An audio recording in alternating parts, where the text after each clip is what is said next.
It takes more than a factory full of, skilled American employees to be able to make things in America, right? It just takes more than that. And what I mean by that is there's an entire ecosystem that exists around every single product. It doesn't just live, in a vacuum and operate there. There's supply chains and everything. But there's a brain drain that happens, and I'm in one of those areas where we had a manufacturing base here that when NAFTA kicked in the first time, it moved 80% of the production out of here down towards, Mexico, and well, actually everything moved to Mexico for the most part is what happened, and it completely devastated this area. Now as people are trying to come back in here and move in and create businesses here, they're running into a problem, which is there isn't the ecosystem in place to support them, and that's what we're gonna talk about today on this article that I've got for you. Yeah, for those who don't know, my name is Ryan Howell. I'm a business coach that works out of West Michigan and around the country. I come here live pretty consistently every single day on YouTube. I'm, at the house today. I had some, I'm a regular dude just like everyone else, had to have my water treatment system looked at today. So, again, this isn't typically the case, usually for my office. But again, I hope I earn your subscription today. So let's get into this here. It's from Wired. Links, as always, are going to be in the description. So let's be sure to go check them out. So yeah, let's see here. We have why it's impossible for most small businesses to manufacture in the US. And this is a very great article. We're going to cover just some of the details here that I spoke about. I highly recommend you go and take a look at this article just because it is really, really good. Now, American companies that make everything from keychains to mattresses say Chinese manufacturing is superior and tariffs won't be enough to shift production to the United States. And it's not that we don't have skilled people here. I'm going to be clear on this. We have folks that can do these things, they can be trained to do them. The issue is it's going to take time.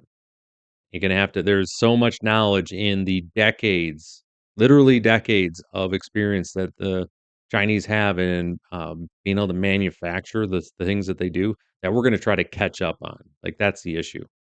Again, showing here a worker operating an injection molding machine at a factory in China. Now, Dallas-based small business owner Alan Watson says he just sold out one of his products, a surveillance camera used by law enforcement and private detectives. That would normally be great news for Walton's electronics company, Spy Guy, which specializes in those gadgets, GPS trackers, hidden cameras, etc. But thanks to the Trump administration's ever shifting tariff policies, Walton says he doesn't know if he should replenish his stock. His products are mostly manufactured in southern China, and the new additional 145% tariff on Chinese imports will completely change the economics of his business. Something that we all know right off the top. It's like we don't have a supply chain or an alternate for most of our business. It just doesn't exist. So they're gonna have to work on all these things here. Now, like most other electronic devices on the market today, Walton is selling isn't typically manufactured in the US, and he can do is wait for this tariff situation to change. It took me 5 years to finally rank the number one keyword on Google. That's why we were out of stock. Now I don't know if it's worth it to have my hit products. So that's really frustrating. Again, he's not going to be able to sell his products anymore in order to have them, out there. That's the issues running into. Again, we're gonna go through this here. We want to get manufacturing moved to the U.S. The myth of cheap prices. Now, cost is undeniably an important reason why businesses choose to source from China. Experts say it's incorrect to assume that lower prices mean lower quality, and the reason manufacturing in China is cheaper than other regions doesn't always have to do with how much the workers are paid, and that's a big piece of that. We look at what's the labor component with what it costs to pay someone to put something together. Ladies and gentlemen, that's one cost, just one cost. One of the things that they don't talk about here is that um, what does the supply chain look like for that product? That is so huge right now that people are completely forgetting about. All right, let's get into this here. Um, you definitely can't say because wages in Chinese factories are only 25% of what American counterparts are working for, that the quality is going to be 25% less. That's too simplistic. Cultural norms like working long hours and intentionally spending decades in the same industry often means that workers in China have become more skilled. That you do see that is something there for sure. China also is a world leader in production of industrial tools, which means the factories can easily adjust their machineries to fit the ever-changing needs of their customers. They're just changing out the die, and they can make something new there. Additionally, one of the things I have here is Definitely a customer misconception that quality from China is cheap. That's not the case. Where's the one here? Okay. One-stop shopping here. They got something in here, and I'll find it here, but I wanna get to the next spot here is that because they've been manufacturing so long, so ma they ma not only do they produce one thing, they produce the entire line of whatever they need. There's, talking here about for, tattoo supplies. This company can reach out to China and they supply the needles, but if they need everything else, it's also made by this manufacturer because they know it so well. They have the entire ecosystem built around there. Think about your iPhones, right? You have your iPhone that you're working with, that you have, and it is, um, you have everything around that, and you have your iPhone, you have your AirPods, you have your Apple Watch, you have your Mac for your computer, you have Apple TV. Now, let's say you wanna switch to Samsung. What does that do to you? That completely disrupts your entire ecosystem, okay? And that's what we're talking about here. Everything is built around her. They have entire towns in China. That's all they do is work to produce at this factory. Think of the old steel towns that we used to have here in the US, where everything was around the manufacturing in that steel plant. Look at Detroit. The Detroit area is a great example, and, Greater Michigan, Ohio, again, in the Rust Belt, where everything was about manufacturing there. The entire place, that's people lived, worked, and died knowing they're gonna be at this factory but it provided for them and their families.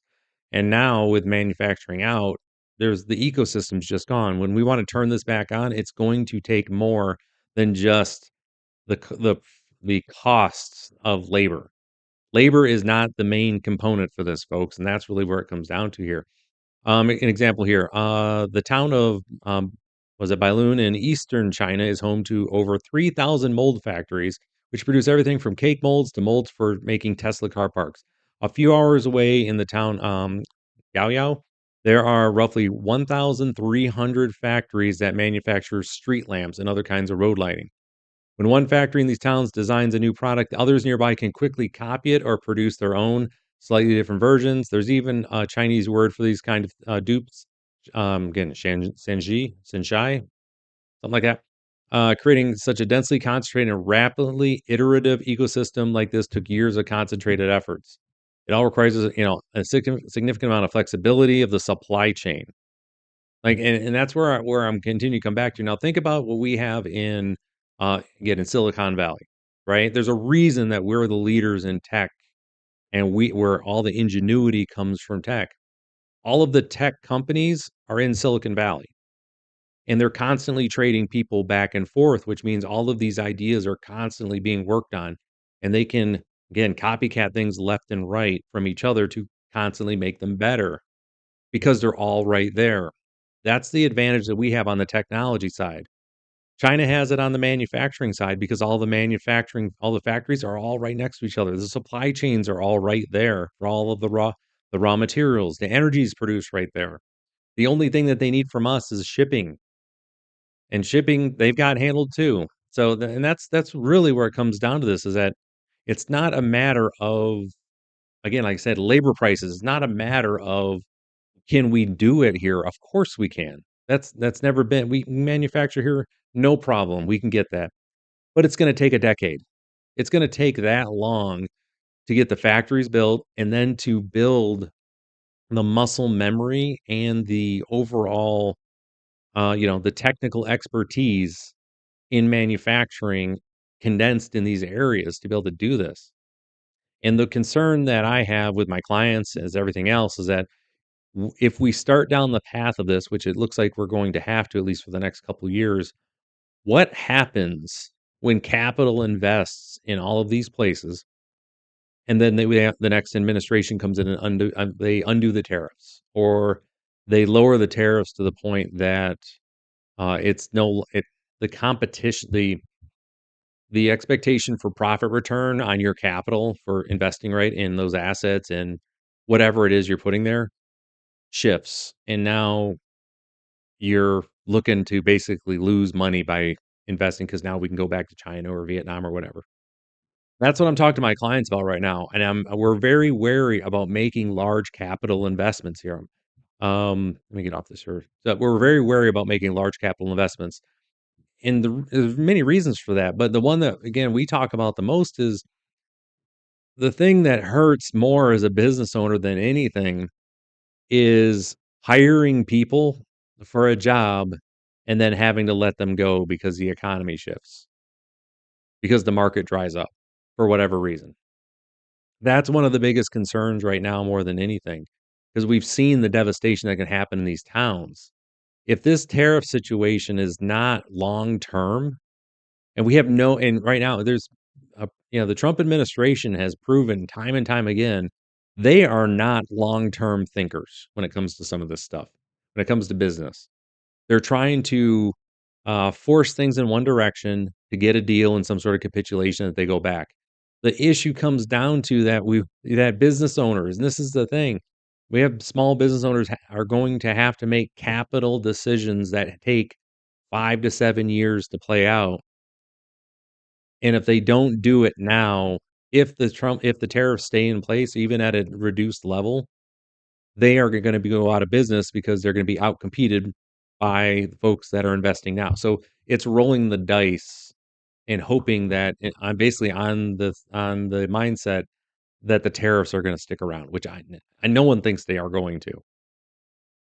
Again, what the president is trying to do is just to get another deal, another deal that he can say, "Look what we did. Yay, save some more money for somebody," or whatever. So, again, that's kind of the issue we're just running with here right now is how we're gonna manage these capital allocations. As I said, nobody wants to hire people and fire them. None of my clients wanna do that. So, again, that the advice that we're just working through is really just we're game planning this. We have game theory out. I mean, literally, we're doing game theory to try to figure out the least worst option forward, and that's what President Trump has put in front of us. We are trying to find out what's the least bad decision to make that will have the least amount of potential, um, negative effects on the owner, their family, the business, and then the employees that they may have to hire in, or if things don't work out, they're gonna have to let everybody go and, basically wind down the business. That's the concern in all reality with everything going on. So, anyways, again, if you get a chance, go check out this video, or excuse me, go check out the article. It's good read. It gives you a better understanding of really what the mindset is for business owners, what they're trying to go through here right now in order to figure this out and be competitive. So, with that, again, I hopefully I earned your subscription today. If you'd like to learn more about how I help businesses grow faster than ever thought possible, go ahead and check out summitbusinessguys.com. Take care, and I will see you later.